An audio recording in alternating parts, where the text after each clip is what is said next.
Bugun men juda muhim masalani tushuntirib beraman. Nega hamma pensionerlarga bir xil qo'shimcha to'lov berilmaydi? Bu savol ko'pchilikni qiynaydi. Bir pensioner qo'shnimga qo'shimcha pul tushdi, menga esa tushmadi deydi. Boshqasi, men ham pensiyadaman, nega unga 300 ming so'm, menga 100 ming so'm deb norozilik bildiradi. Yana kimdir umuman qo'shimcha olmagan bo'ladi va o'zini aldangandek his qiladi. Bu ma'lumot har bir oilaga tegishli. Chunki deyarli har bir xonadonda pensioner bor. Ota-ona, buvi-bobo, nogironlik pensiyasi oluvchi qarindosh, bo'g'uvchisini yo'qotgan farzand yoki ijtimoiy nafaqa oluvchi inson. Shuning uchun bugungi videoni oxirigacha ko'rish juda muhim. Men sizga oddiy tilda, raqamlar va hayotiy misollar bilan tushuntiraman. Qo'shimcha to'lov kimga beriladi, kimga berilmaydi, nega miqdorlar farq qiladi, qayerda xatolik bo'lishi mumkin va o'z huquqingizni qanday tekshirasiz. Agar kanalimizga hali obuna bo'lmagan bo'lsangiz, hoziroq obuna bo'ling va videoga like bosing. Chunki bunday ma'lumotlar ko'pincha kech bilinsa, odam o'ziga tegishli pulni vaqtida ola olmay qoladi. Avvalo asosiy narsani tushunib olaylik. Pensiya tizimida hamma pensionerga bir xil pul beriladi degan qo'yda deyarli hech qachon bo'lmagan. Pensiya miqdori odamning ish staji, ish haqi, pensiya turi, nogironlik guruhi, qaramog'idagi shaxslar ustama huquqi, davlat tomonidan belgilangan eng kam miqdorlar va boshqa ko'plab omillarga bog'liq. Oldin ko'pchilik vaziyatni oddiy tasavvur qilardi. Pensioner bo'ldimi? Demak, davlatdan bir xil yordam oladi. Lekin amalda bunday emas. Kimdir darmin yil ishlagan, yuqori maosh olgan, barcha hujjatlari to'liq bo'lgan. Kimdir umumiy yil ishlagan, maoshi past bo'lgan yoki ish davrining bir qismi hujjatlarda ko'rinmagan. Kimdir yoshga doir pensiya oladi. Kimdir nogironlik pensiyasi oladi. Kimdir boquvchisini yo'qotganlik bo'yicha to'lov oladi. Shu sababdan pensiya va unga qo'shiladigan ustamalar ham bir xil bo'lmaydi. Endi nima o'zgardi? So'nggi yillarda pensiya va nafaqalarni oshirish, ayrim toifadagi pensionerlarga qo'shimcha to'lovlar belgilash, eng kam miqdorlarni kafolatlash, ehtiyojmand qatlamlarni qo'llab-quvvatlash kabi tartiblar ko'paydi. Buning yaxshi tomoni bor. Ayrim kam pensiya olayotgan insonlarga qo'shimcha yordam beriladi. Lekin shu bilan birga tushunmovchilik ham ko'paydi. Chunki odamlar qo'shimcha to'lov deganda barchaga teng tarqatiladigan pulni tushunadi. Aslida esa ko'p holatda qo'shimcha to'lov ma'lum shartlarga bog'langan bo'ladi. Masalan, bir qo'shimcha to'lov faqat eng kam pensiya miqdoridan past yoki unga yaqin pensiya olayotganlarga tegishli bo'lishi mumkin. Boshqa ustama faqat nogironligi bo'lgan shaxslarga berilishi mumkin. Yana biri urush qatnashchilari, front o'rta mehnatkashlari, yolg'iz keksalar yoki alohida ijtimoiy himoyaga muhtoj toifalarga tegishli bo'lishi mumkin. Demak, odam men ham pensionerman degani bilan avtomatik ravishda hamma ustamaga haqli bo'lib qolmaydi. Men avval bitta juda muhim farqni aytib o'taman. Pensiya boshqa, nafaqa boshqa, qo'shimcha to'lov yoki ustama boshqa. Pensiya odatda insonning mehnat faoliyati, ish staji va ish haqidan kelib chiqib tayinlanadi. Masalan, erkak yoki ayol belgilangan yoshga yetib, yetarli ish stajiga ega bo'lsa, yoshga doir pensiya oladi. Nogironlik pensiyasi esa mehnat qobiliyatini yo'qotish holatiga, nogironlik guruhi va boshqa omillarga qarab tayinlanadi. Boquvchisini yo'qotganlik pensiyasi esa vafot etgan boquvchining oilasida qaramog'ida bo'lganlarga berilishi mumkin. Nafaqa esa ko'pincha pensiya olish uchun yetarli staji bo'lmagan, lekin ijtimoiy yordamga muhtoj shaxslarga belgilanadi. Masalan, keksalik nafaqasi, nogironlik nafaqasi yoki boshqa ijtimoiy to'lovlar bo'lishi mumkin. Qo'shimcha to'lov esa asosiy pensiya yoki nafaqaga qo'shib beriladigan puldir. Uning maqsadi har doim ham bir xil emas. Ba'zan u pensiyani eng kam kafolatlangan miqdorga yetkazish uchun beriladi. Ba'zan alohida xizmatlari bo'lgan shaxslarga ustama sifatida beriladi. Ba'zan sog'lig'i, yolg'izlik holati yoki ijtimoiy ahvoliga qarab tayinlanadi. Shuning uchun qo'shimcha to'lovni tushunish uchun avval uning qaysi turdagi to'lov ekanini aniqlash kerak. Agar siz yoki yaqinlaringiz kam pensiya olayotgan bo'lsa, qo'shimcha to'lov masalasini albatta tekshirish kerak. Ayniqsa pensiya miqdori, eng kam iste'mol xarajatlari, eng kam pensiya darajasi yoki davlat belgilagan minimal ijtimoiy kafolatlar atrofida bo'lsa, sizga qo'shimcha hisoblangan bo'lishi mumkin. Lekin bu avtomatik tushmagan bo'lsa, sababini aniqlash zarur. Masalan, bir ayol 62 yoshda 22 yil ish stajiga ega, lekin ishlagan joylarining ayrim arxiv hujjatlari yo'q. Pensiyasi shuning uchun past hisoblangan. U qo'shimcha to'lov olishi mumkin. Chunki davlat ayrim minimal darajadan kam tushib ketmaslik uchun to'ldiruvchi to'lov belgilaydi. Lekin agar uning ish staji keyinroq topilsa, pensiyasi qayta hisoblanadi va qo'shimcha to'lov miqdori kamayishi yoki umuman yo'qolishi mumkin. Bu yerda odam mendan pulni olib qo'yishdi deb o'ylamasligi kerak. Aslida asosiy pensiya oshgani uchun to'ldiruvchi qo'shimcha kamaygan bo'ladi. Agar siz yuqori pensiya olayotgan bo'lsangiz, har bir qo'shimcha to'lov sizga tegishli bo'lmasligi mumkin. Masalan, bir kishi kirdi 2 yil ishlagan, rasmiy maoshi yuqori bo'lgan, pensiyasi ham nisbatan yaxshi. U qo'shnisiga qo'shimcha 2,5 ming so'm tushganini eshitadi va o'zi ham kutadi. Lekin qo'shnisi aslida minimal pensiya olayotgan bo'lishi mumkin. Davlat qo'shnisining pensiyasini ma'lum darajagacha yetkazish uchun qo'shimcha bergan. Yuqori pensiya olayotgan odam esa allaqachon shu darajadan yuqorida. Shuning uchun unga aynan shu qo'shimcha berilmaydi. Nogironligi bo'lgan pensionerlar alohida e'tibor berishi kerak. Chunki nogironlik guruhi muddati tibbiy mehnat ekspert komissiyasi qarori parvarishga muhtojlik holati. Dori darmon yoki reabilitatsiya ehtiyojlari ayrim ustamalarga ta'sir qilishi mumkin. Masalan, bir guruh nogironi bilan uch guruh nogironining qo'shimcha to'lovi bir xil bo'lmasligi tabiiy. Chunki ularning ehtiyoji, mehnatga layoqat darajasi va parvarish talabi farq qiladi. Yolg'iz yashaydigan keksalar ham o'z holatini tekshirishi kerak. Ba'zi hududlarda yoki ayrim dasturlarda yolg'iz keksalarga ijtimoiy xizmat, oziq-ovqat yordami, kommunal to'lovlar bo'yicha yengillik yoki qo'shimcha yordam berilishi mumkin. Lekin bu uchun odamning rostdan yolg'iz yashashi, farzandlari bilan birga ro'yxatda turmasligi yoki qaramog'ida yordam beradigan shaxs yo'qligi kabi holatlar tekshiriladi. Agar hujjatda u farzandi bilan bir manzilda ro'yxatda tursa, amalda boshqa joyda yashasa ham tizim uni yolg'iz deb tan olmasligi mumkin. Birinchi misol. 2 pensioner bir mahallada yashaydi.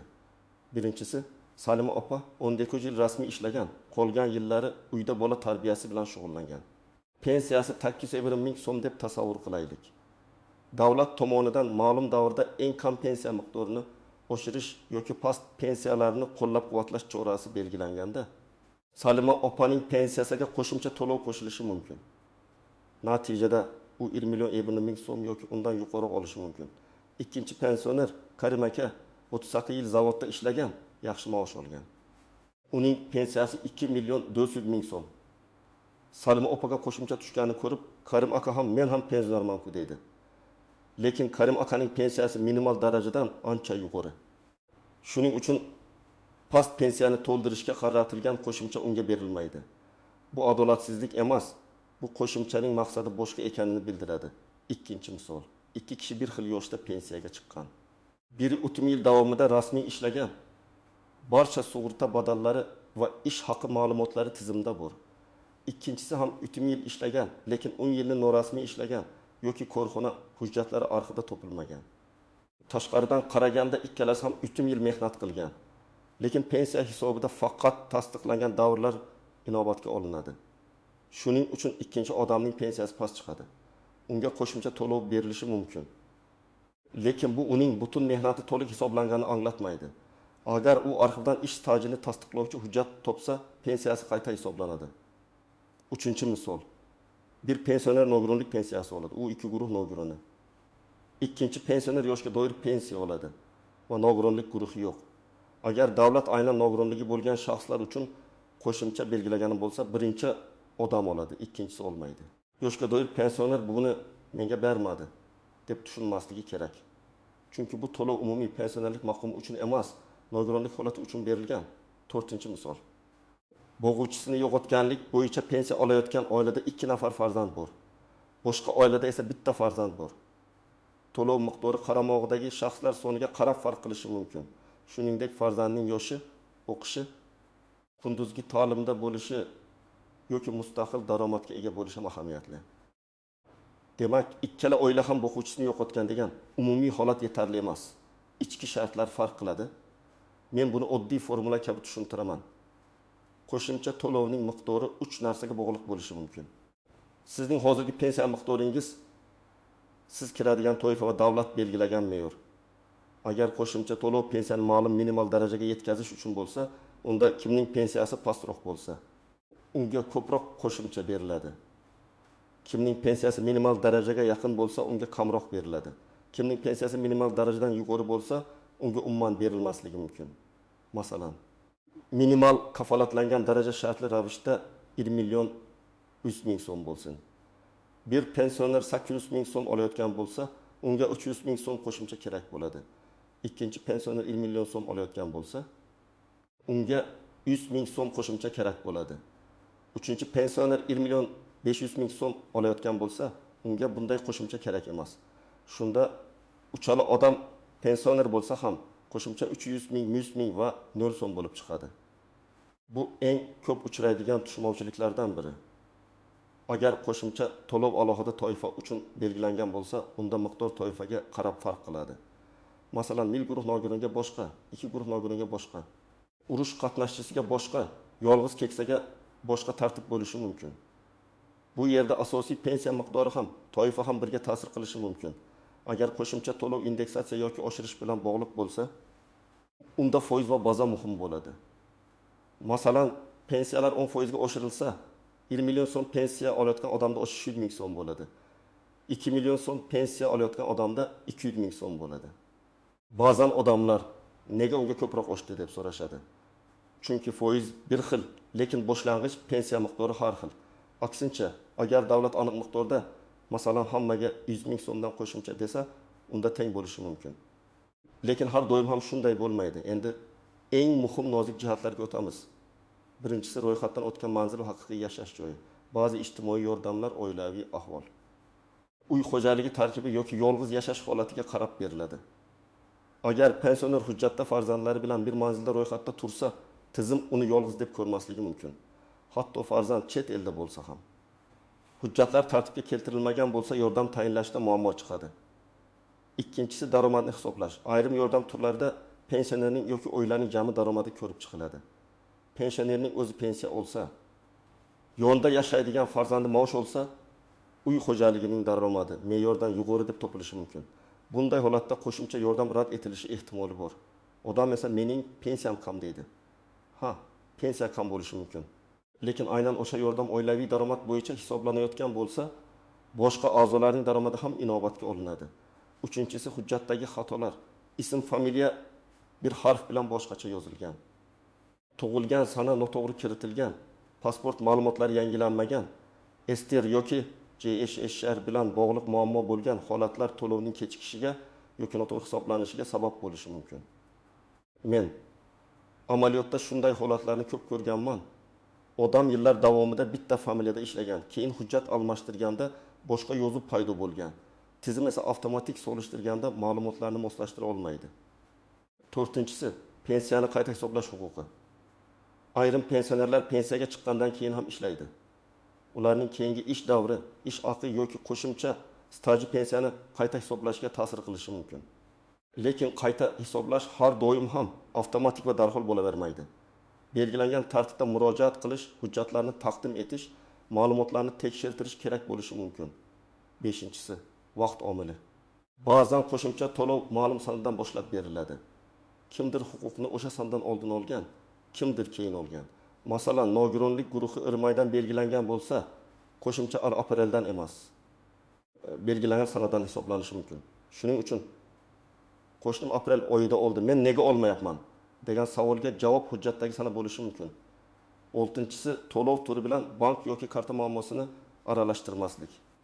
Ba'zan qo'shimcha hisoblangan bo'ladi, lekin karta bloklangan, bank rekvizitlari o'zgargan, plastik karta muddat tugagan yoki pochta orqali yetkazishda kechikish bo'lgan bo'ladi. Odam buni menga to'lov berilmadi deb o'ylaydi. Aslida to'lov tayinlangan, faqat yetkazish kanalida muammo bor. Endi men sizga aniq qadamlarni aytaman. Agar siz pensioner bo'lsangiz yoki pensioner ota-onangiz bo'lsa, birinchi navbatda pensiya miqdori va uning tarkibini aniqlang. Faqat karta orqali qancha tushdi deb qarash yetarli emas. Siz asosiy pensiya qancha, ustama qancha qo'shimcha, to'lov qancha, ushlab qolish bo'lsa nima uchun ushlanganini bilishingiz kerak.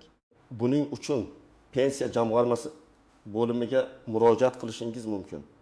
Yashash joyingiz bo'yicha tuman yoki shahar pensiya jamg'armasi bo'limiga boring. O'zingiz bilan pasport yoki ID karta, pensiya guvohnomasi bo'lsa uni. Plastik karta ma'lumotlari, mehnat daftarchasi, arxiv ma'lumotnomalari, nogironlik bo'yicha hujjatlar, boquvchisini yo'qotganlik bo'yicha hujjatlar, farzandlar yoki qaramog'idagi shaxslar haqidagi ma'lumotlarni olib boring. Agar siz boshqa odam nomidan murojaat qilsangiz, ishonchnoma talab qilinishi mumkin. Ikkinchi qadam, yozma ariza bering. Og'zaki so'rash ham foydali, lekin rasmiy javob kerak bo'lsa, yozma ariza muhim. Arizada shunday mazmunda yozish mumkin: mening pensiyamga qo'shimcha to'lov hisoblangan yoki hisoblanmaganligini, pensiya tarkibi va ustamalar bo'yicha hisob-kitobni tushuntirib berishingizni so'rayman. Agar ma'lum bir qo'shimcha haqida eshitgan bo'lsangiz, uning nomini yoki qaysi qaror asosida berilayotganini bilsangiz, arizada ko'rsating. Uchinchi qadam, pensiya ishini tekshirtiring. Ba'zan eski ish staji kiritilmagan bo'ladi. Mehnat daftarchasida yozuv bor, lekin muhr noaniq. Korxona yopilgan, lekin arxivda ma'lumot bo'lishi mumkin. Bunday holatda arxivdan ma'lumotnoma oling. Ishlagan korxona qaysi tumanda bo'lgan bo'lsa, o'sha hududdagi davlat arxiviga. Korxonaning huquqiy varisiga yoki tegishli tashkilotga murojaat qilish kerak. Har bir topilgan yil pensiya miqdoriga ta'sir qilishi mumkin. 4-qadam, nogironlik yoki tibbiy hujjatlarni yangilab boring. Agar nogironlik muddati tugagan bo'lsa, tizim qo'shimcha to'lovni to'xtatishi mumkin. Agar guruh o'zgargan bo'lsa, masalan, o'ti guruhdan 2 guruhga o'tgan bo'lsa, bu pensiya yoki ustamaga ta'sir qilishi mumkin. Bunday vaziyatda tibbiy mehnat ekspert komissiyasi qarori va tegishli ma'lumotlar pensiya jamg'armasiga yetib borganini tekshiring. 5-qadam, bank va to'lov kanalini tekshiring. Karta muddati tugamaganmi? Hisob raqam faolmi? Bank rekvizitlari to'g'rimi? Telefon raqamiga SMS kelyaptimi? Pochta orqali olsangiz yetkazib berish jadvalida kechikish yo'qmi? Bularni albatta aniqlang. Ba'zan muammo pensiya hisobida emas, bank yoki yetkazib berishda bo'ladi. 6-qadam, rad javobi bo'lsa, sababini yozma oling. Sizga tegishli emas degan og'zaki gap bilan cheklanib qolmang. Qaysi asos bilan tegishli emas, qaysi bandga ko'ra, qaysi hujjat yetishmayapti, qaysi ma'lumot mos kelmayapti. Shuni yozma ravishda bilsangiz, keyin kamchilikni tuzatish oson bo'ladi. 7-qadam, agar hisob kitobda xatolik deb o'ylasangiz, yuqori turuvchi organlarga murojaat qiling. Avval tuman bo'limi, keyin viloyat boshqarmasi, zarur bo'lsa tegishli vazirlik yoki murojaatlar portali orqali ariza yuborish mumkin. Arizaga hujjat nusxalarini, oldingi javoblarni, pensiya tushumlari bo'yicha ma'lumotlarni ilova qiling. Shunchaki menga kam tushdi deb yozishdan ko'ra, falon oyda falon miqdor tushgan, qo'shimcha to'lov hisoblanmagan, hisob kitobni qayta tekshirishni so'rayman deb aniq yozish samaraliroq bo'ladi. Men ko'p kuzatadigan birinchi xato. Odamlar qo'shnisi bilan o'zini solishtiradi. Lekin qo'shnisining pensiya turi, staji, nogironlik holati, oilaviy ahvoli, ustamaga huquqi haqida to'liq bilmaydi. Tashqaridan hamma bir xil ko'rinadi. Lekin hujjatda farq katta bo'lishi mumkin. Ikkinchi xato, avtomatik tushish kerak edi deb kutib yurish. Ayrim to'lovlar avtomatik hisoblanadi, lekin hammasi emas. Hujjat yetishmasa, ma'lumot bazada bo'lmasa, tizim sizni kerakli toifaga kiritmasligi mumkin. 3-xato, eski hujjatlarni keraksiz deb o'ylash. Mehnat daftarchasi, arxiv ma'lumotnomasi, harbiy xizmat hujjati, bolalar parvarishi davri bo'yicha hujjatlar. Ish haqi ma'lumotlari pensiya hisobida juda muhim bo'lishi mumkin. Hujjatni yo'qotib qo'ymaslik kerak. 4-xato, karta tushumini pensiya hisob kitobi deb qabul qilish. Kartaga kelgan summa yakuniy tushum. Unda asosiy pensiya, ustama, qo'shimcha to'lov, qarzdorlik uchun ushlab qolish yoki boshqa tuzatishlar bo'lishi mumkin. Tarkibini bilmasdan xulosa qilish noto'g'ri. 5-xato, muddatlarga e'tibor bermaslik. Ba'zi to'lovlar ariza berilgan kundan, ba'zilari huquq paydo bo'lgan kundan, ba'zilari keyingi oydan hisoblanadi. Shuning uchun hujjat topshirishni cho'zish o'z pulingizni kechiktirishi mumkin.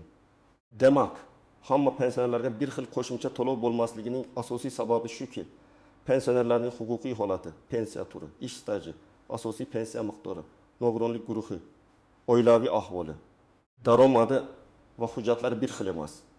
Qo'shimcha to'lovning maqsadi ham har doim bir xil emas. Ba'zisi past pensiyani to'ldirish uchun, ba'zisi alohida toifalarni qo'llab-quvvatlash uchun, ba'zisi foizni oshirish uchun, ba'zisi esa aniq ijtimoiy holat uchun beriladi. Mening tavsiyam, hech qachon faqat mish-mish yoki qo'shnining gapiga qarab xulosa qilmang. Pensiyangiz tarkibini tekshiring, hujjatlaringizni tartibga keltiring. Kerak bo'lsa, yozma ariza bering va rasmiy javob oling. Agar haqiqatan sizga qo'shimcha to'lov tegishli bo'lsa, uni talab qilishga haqqingiz bor. Agar tegishli bo'lmasa, hech bo'lmaganda sababini aniq bilasiz va kelajakda qanday hujjat yoki shart kerakligini tushunasiz. Sizning oilangizda shunday holat bo'lganmi? Qo'shniga qo'shimcha tushib, sizga tushmaganmi yoki miqdorlar farq qilganmi? Izohlarda yozib qoldiring. Men bunday savollarni ko'rib, keyingi videolarda alohida tushuntirish beraman. Videoga like bosing, kanalga obuna bo'ling va bu ma'lumotni pensioner yaqinlaringizga yuboring. Chunki ko'p odam o'z huquqini bilmagani uchun o'ziga tegishli to'lovni vaqtida ola olmaydi.